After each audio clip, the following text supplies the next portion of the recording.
바다 건너 새로운 땅에서 뿌리 내렸던 삶을 접고 다시 고국으로 돌아온 이들의 이야기는 언제나 복잡한 감정을 불러일으킨다. 미국 이민 1세대로 살아온 세월은 낯선 언어와 문화 속에서 자리를 잡고 자녀를 키우며 하루하루 버텨온 투쟁의 기록이었다. 하지만 은퇴를 맞이하면서 그동안 지켜온 기반은 생각보다 취약했고 의료비 부담과 생활비 상승은 은퇴 후의 삶을 위협했다. 결국 많은 이들이 기대와 두려움을 동시에 안고 다시 한국행을 선택한다. 한국은 익숙한 언어와 문화가 있지만 그 사이 달라진 경제 현실은 또 다른 충격을 안긴다. 그들은 이제 한국에서 은퇴 생활비를 어떻게 꾸려가야 할지 몸소 부딪히며 답을 찾아야 한다. 캘리포니아에서 35년을 살아온 김 씨 부부는 은퇴를 앞두고 미국 생활을 정리했다. 그곳에서는 집값이 급등하고 건강보험료가 매달 수천 달러에 달해 연금만으로는 감당이 어려웠다. 결국 자녀가 모두 독립한 후 한국으로 돌아오기로 결심했다. 한국에 도착해 처음에는 오랜만에 마주한 친척과 음식, 익숙한 거리 풍경이 위로가 되었다. 그러나 생활비 현실은 예상과 달랐다. 월세를 선택했지만 서울의 집값은 이미 감당하기 벅찼고 재래시장에서 장을 보아도 미국보다 물가가 싸다는 인식은 과거의 일이 되어 있었다. 두 사람은 결국 수도권을 벗어나 지방 소도시에 정착해 생활비를 크게 줄이는 선택을 했다. 매달 국민연금과 미국에서 받은 소셜연금을 합쳐 겨우 250만 원 남짓이 들어오는데 주거비와 식비, 교통비를 줄이기 위해 버스를 타고 다니며 소박하게 살고 있다. 그럼에도 의료비는 여전히 부담이다. 한국의 건강보험은 미국보다 훨씬 저렴하지만 나이가 들수록 병원을 찾는 횟수가 잦아져 결국 일정한 지출로 고정되고 말았다. 뉴욕에서 식당을 운영하다 은퇴 후 귀국한 이 씨는 또 다른 상황을 맞았다. 미국에서의 삶은 힘들었지만 매일 열심히 일해 어느 정도 자산을 모았고 그 돈으로 한국의 작은 아파트를 구입했다. 집값에 대한 부담은 덜었지만 생활비는 예상보다 훨씬 많이 나갔다. 미국에서 은퇴 후 살아간다는 것은 비용의 문제였지만 한국에 돌아와 보니 관계의 문제가 더 크게 다가왔다. 미국에서는 은퇴자 모임이나 교회 공동체가 있어 외로움을 덜었는데 한국에서는 인간관계가 단절돼 있었다. 주변 사람들은 이미 생활권이 굳어져 있었고 새로 들어온 귀국자는 쉽게 끼어들기 어려웠다. 결국 이 씨는 생활비보다 더 큰 문제는 쓸 곳 없는 시간임을 깨달았다. 그는 노인복지관에서 취미 활동을 시작했고 작은 일자리를 구해 근근히 사람들과 어울리며 지내고 있다. 그의 생활비는 매달 약 200만 원 수준이지만 돈보다 중요한 건 사람과의 연결이라는 사실을 뒤늦게 절감했다. 또 다른 사례로 70대 초반의 박 씨 부부는 미국에서 은퇴를 맞이했지만 의료비 지출이 너무 커서 결국 한국으로 돌아왔다. 한국에서는 국민건강보험 제도에 편입돼 병원비 부담이 크게 줄었지만 생각지도 못한 새로운 지출이 있었다.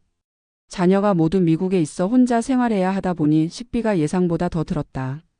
미국에서는 코스트코에서 대량으로 사다 두고 간단히 조리하는 방식으로 지출을 절약했지만 한국에서는 소포장 식품을 사야 하니 단가가 높아졌다. 특히 혼자 사는 노년층은 공과금, 관리비, 교통비까지 포함하면 최소 150만 원 이상은 나가게 된다. 그는 결국 은퇴 후 생활비의 핵심은 규모의 경제가 아닌 생활 방식의 전환이라는 사실을 체감했다. 이처럼 미국 이민 1세대가 여기민을 택하는 이유는 대부분 경제적 현실 때문이다. 미국에서는 은퇴자가 직면하는 최대 위협이 의료비라면 한국에서는 주거비와 생활비가 가장 큰 문제로 다가온다. 하지만 공통적으로 중요한 건 단순한 비용 절감이 아니라 삶의 구조를 재설계하는 것이다. 한국에 돌아와 생활비를 아끼려면 대도시보다는 지방이나 중소도시로 눈을 돌려야 하고 고정 지출을 최소화하는 전략이 필요하다. 또한 단절된 사회적 관계를 다시 구축하는 일이 은퇴 생활의 질을 좌우한다. 생활비 계산표만으로는 은퇴의 만족도를 보장할 수 없다는 점이 선명하게 드러난다. 결국 미국 이민 1세대의 여기민 경험은 우리 모두에게 은퇴의 본질적 과제를 되묻는다. 노후 자금은 단순히 숫자의 문제가 아니라 삶의 방식, 관계의 지속, 그리고 건강관리와 직결된다. 익숙한 땅에서 새로운 시작을 하는 그들의 이야기는 단순한 개인의 경험이 아니라 한국 사회가 앞으로 마주할 은퇴 현실을 비추는 거울이 된다. 은퇴는 준비된 숫자로만 채워지는 것이 아니라 예상치 못한 지출과 공백을 감당할 수 있는 적응력, 그리고 무엇보다 살아갈 이유와 함께할 사람을 찾는 과정이라는 사실을 보여준다. 이제 우리에게 필요한 건 단순히 얼마를 쓸 수 있느냐가 아니라 어떻게 살아갈 것인가에 대한 대답일 것이다. 한국으로 돌아온 이민 1세대 은퇴자들의 이야기는 단순히 개인적 선택이나 가족적 이유만으로 설명되지 않는다. 그 안에는 경제 구조의 변화, 노후 보장의 현실, 그리고 인간이 늙어가며 마주하는 본질적인 질문들이 함께 얽혀 있다. 역이민이라는 결정을 내린 이들은 공통적으로 말한다. 미국에서 버티는 삶은 고통스러운 의료비와 치솟는 생활비로 점점 버거워졌고 한국으로 돌아온다고 해서 모든 것이 해결되는 것은 아니었지만 그래도 다시 살아갈 힘을 얻을 수 있었다는 것이다. 전문적인 시각에서 보면 이 과정은 은퇴를 준비하는 모든 세대에게 중요한 교훈을 준다. 은퇴 생활비라는 것은 단순히 어느 나라에서 더 싸게 살 수 있느냐의 문제가 아니라 구조적으로 어떤 제도를 활용하고 어떤 생활 방식을 선택하며 어떤 관계망을 유지하느냐에 달려 있기 때문이다. 미국에서 은퇴한 이들이 귀국을 선택하는 가장 큰 이유는 의료비 구조다. 미국에서는 고령자가 되면 메디케어라는 공적 보험이 있지만 실제로 커버되지 않는 항목이 많고 장기 요양이나 특수치료는 개인이 직접 부담해야 한다. 수술 한 번에 수천만 원에서 억 단위의 비용이 청구되기도 하며 매달 수천 달러에 달하는 보험료를 내더라도 병원에 갈 때마다 상당한 본인 부담금이 발생한다. 반면 한국은 건강보험 하나로 대부분의 의료비를 상대적으로 저렴하게 해결할 수 있고 일정 소득 이하라면 노인 의료 혜택도 주어진다. 이런 제도적 차이가 결국 은퇴 후 거주지를 다시 결정하게 만드는 강력한 동인이 된다. 그러나 한국에 돌아왔다고 해서 생활이 모두 안락한 것은 아니다. 주거비와 생활비는 새로운 벽이 된다. 특히 한국은 주거비 비중이 높아 지방으로 가지 않는 한 노후 생활비의 절반 이상이 집값과 관리비로 소모된다. 월세를 감당해야 하는 은퇴자는 매달 고정적으로 빠져나가는 비용이 커서 연금만으로는 버티기 어렵다. 자가를 마련했더라도 재산세, 관리비, 각종 공과금은 생각보다 무겁게 다가온다. 또한 식료품과 외식비가 미국보다 반드시 저렴하다고 할 수 없는 현실은 은퇴자들에게 또 다른 충격을 준다. 이민 1세대는 미국에서 대량 구매를 통해 생활비를 줄이는 방식에 익숙했지만 한국에서는 소포장 위주의 구매 패턴으로 인해 지출이 오히려 늘어난 경우도 많다. 이러한 변화는 결국 노후 생활비를 줄이는 것이 단순한 소비 습관의 문제가 아니라 지역 선택, 생활 방식, 관계망 형성까지 종합적으로 고려해야 함을 보여준다. 또 하나 중요한 문제는 사회적 관계의 재구성이다. 미국에서의 은퇴 생활은 한인 커뮤니티, 교회, 봉사 모임 등을 통해 어느 정도 인간관계를 유지할 수 있었다. 그러나 한국으로 돌아오면 이민으로 비워두었던 세월만큼 이미 주변의 관계망은 달라져 있다. 친척이나 친구들과도 오랜 시간 교류가 끊겼고 새로운 모임에 들어가기엔 나이가 벽이 된다. 이런 고립은 생활비보다 더 깊은 상실감을 불러온다. 돈이 없어서 힘든 것이 아니라 쓸 곳이 없는 시간이 너무 많아서 힘든 것이다.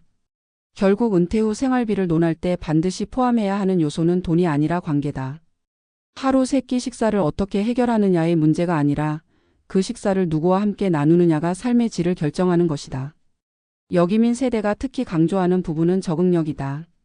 미국에서 수십 년 살아온 습관과 문화를 한국에 그대로 가져올 수 없고 한국 사회도 이미 빠르게 변했기 때문에 새로운 생활 환경에 맞추려는 노력이 필요하다.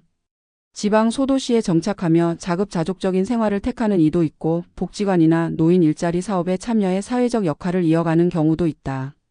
그 과정에서 생활비는 줄어들기도 하고 늘어나기도 하지만 중요한 것은 지출 구조를 자신의 삶의 방식과 맞게 재편하는 것이다. 이 과정에서 많은 은퇴자들이 깨닫는 것은 숫자의 계산만으로는 노후의 안정을 담보할 수 없다는 점이다. 은퇴 전에는 얼마를 모아야 한다는 계산에만 몰두했지만 실제로는 돈의 크기보다 그것을 어떻게 쓰고 어떤 환경 속에서 쓰느냐가 훨씬 더 중요하다는 사실이다. 전문적인 시각에서 본다면 역이민 은퇴자들의 사례는 앞으로 한국 사회가 직면할 중요한 예고편이다. 한국 역시 고령화 속도가 빠르고 이미 많은 은퇴자가 연금만으로는 생활을 버티기 어려운 상황에 놓여 있다. 따라서 제도적 차원에서 노후 의료와 주거 문제를 동시에 해결할 수 있는 방안을 마련하지 않는다면 은퇴 후 빈곤과 고립은 더욱 심화될 것이다. 동시에 개인 차원에서는 은퇴 후 삶을 어디에서 어떻게 살 것인가라는 질문을 미리 고민해야 한다. 단순히 자산 규모가 아니라 사회적 관계망, 지역 사회 참여, 건강관리 전략까지 함께 준비해야만 한다. 역이민이라는 극적인 선택을 한 이민 1세대의 경험은 사실상 우리 모두가 직면할 문제를 앞당겨 보여주는 거울과 같다. 결론적으로 미국 이민 1세대의 귀국과 그들의 생활비 구조는 단순히 두 나라의 물가 비교나 제도 차이만으로 설명되지 않는다. 그것은 한 인간이 늙어가며 어떻게 존엄을 지키고 어떻게 의미를 찾으며 어떻게 남은 시간을 살아낼 것인가에 대한 복합적인 문제다. 의료비와 생활비라는 경제적 요소, 가족과 공동체라는 사회적 요소, 그리고 건강과 적응력이라는 개인적 요소가 서로 맞물리며 은퇴 후 삶의 질을 결정한다. 여기민 은퇴자들의 고백은 우리에게 숫자와 제도의 이면에 있는 인간적인 질문을 던진다. 결국 은퇴는 경제학적 계산표 위의 문제가 아니라 인생학적 선택의 문제라는 것이다.